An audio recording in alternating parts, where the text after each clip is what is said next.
Assalamualaikum warahmatullahi wabarakatuh. Kami dari kelompok 2 akan mempresentasikan hasil diskusi dari kelompok kami yang berjudul Pengukuran Lingkungan Eksternal Perusahaan. Sebelumnya saya akan memperkenalkan diri terlebih dahulu. Nama saya Rio Nuranugroho dan di anggota kami ada M. Andis Ashar, Aldi Kurnia Sandi, Kanaya Rosalita, Selviani, dan Bima Arya Sandi Sahara. Untuk mempersingkat waktu, mari kita langsung ke materi pertama. Assalamualaikum warahmatullahi wabarakatuh. Perkenalkan, nama saya Selviani. Di sini saya akan menjelaskan definisi dari lingkungan eksternal. Jadi, lingkungan eksternal merupakan faktor-faktor luar yang mempengaruhi pilihan arah dan tindakan suatu perusahaan tersebut, dan juga dapat mempengaruhi struktur organisasi dan proses yang berjalan di dalam internal perusahaan tersebut. Selanjutnya, tujuan melakukan pengukuran lingkungan eksternal untuk mengembangkan sebuah daftar batas dari peluang yang dapat menghubungkan sebuah perusahaan serta ancaman yang harus dihindari. Yang kedua, mengidentifikasi kesempatan dan ancaman yang ada dalam lingkungan sekarang dan antisipasi perubahan-perubahan lingkungan di masa yang akan datang. Assalamualaikum warahmatullahi wabarakatuh. Di sini saya Kanaya Rosalita dengan NIM 18090 akan menjelaskan tentang 4 komponen analisis lingkungan eksternal. Komponen tersebut adalah scanning, monitoring, forecasting, dan assessing. Scanning sendiri yaitu usaha untuk mempelajari seluruh segmen dalam lingkungan umum. Melalui scanning, perusahaan mengidentifikasi sinyal-sinyal awal perubahan yang mungkin terjadi dalam lingkungan umum dan mendeteksi setiap perubahan yang sedang terjadi. Yang kedua, monitoring, yaitu pada saat melakukan monitoring, para analisis mengamati perubahan lingkungan untuk melihat apakah sebenarnya suatu kecenderungan sedang berkembang. Yang ketiga, forecasting, yaitu saat melakukan forecasting, analisis mengembangkan proyeksi tentang apa yang akan terjadi dan seberapa cepat sebagai hasil perubahan dan kecenderungan yang dideteksi melalui scanning dan monitoring.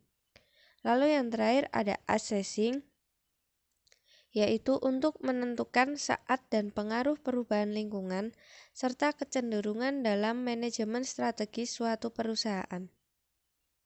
Tentang 3 macam lingkungan eksternal. Yang pertama yaitu ada lingkungan umum atau general environment.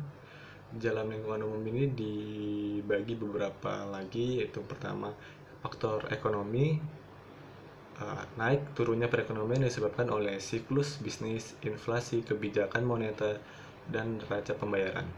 Selanjutnya itu ada perubahan iklim, sosial, politik, dan hukum. Selanjutnya itu ada perubahan teknologi, dan terakhir ada perubahan kebijakan pemerintah. Yang kedua yaitu lingkungan industri atau industri environment. Yang pertama itu ada hambatan masuk, terus kekuatan pemasok, kekuatan pembeli atau pelanggan, terus ada ancaman produk pengganti, dan persaingan antar perusahaan. Yang ketiga yaitu lingkungan global atau global environment. Yang termasuk lingkungan global contohnya bahasa, kultur, politik, ekonomi, campur tangan pemerintah, tenaga kerja, pembiayaan, riset pasar, periklanan, transportasi dan komunikasi, kerjasama, kontrak-kontrak, dan sebagainya. Model yang menjelaskan ancaman kompetisi yang banyak digunakan adalah yang diperkenalkan Porter pada tahun 1985 dengan nama Competitive Forces Model. Porter menjelaskan bahwa persaingan terdiri dari 5 ancaman, yaitu persaingan dari pesaing-pesaing yang sudah ada, ancaman pesaing-pesaing baru, ancaman produk-produk atau jasa-jasa substitusi, kekuatan menawar dari pelanggan-pelanggan, dan kekuatan menawar dari pemasok-pemasok.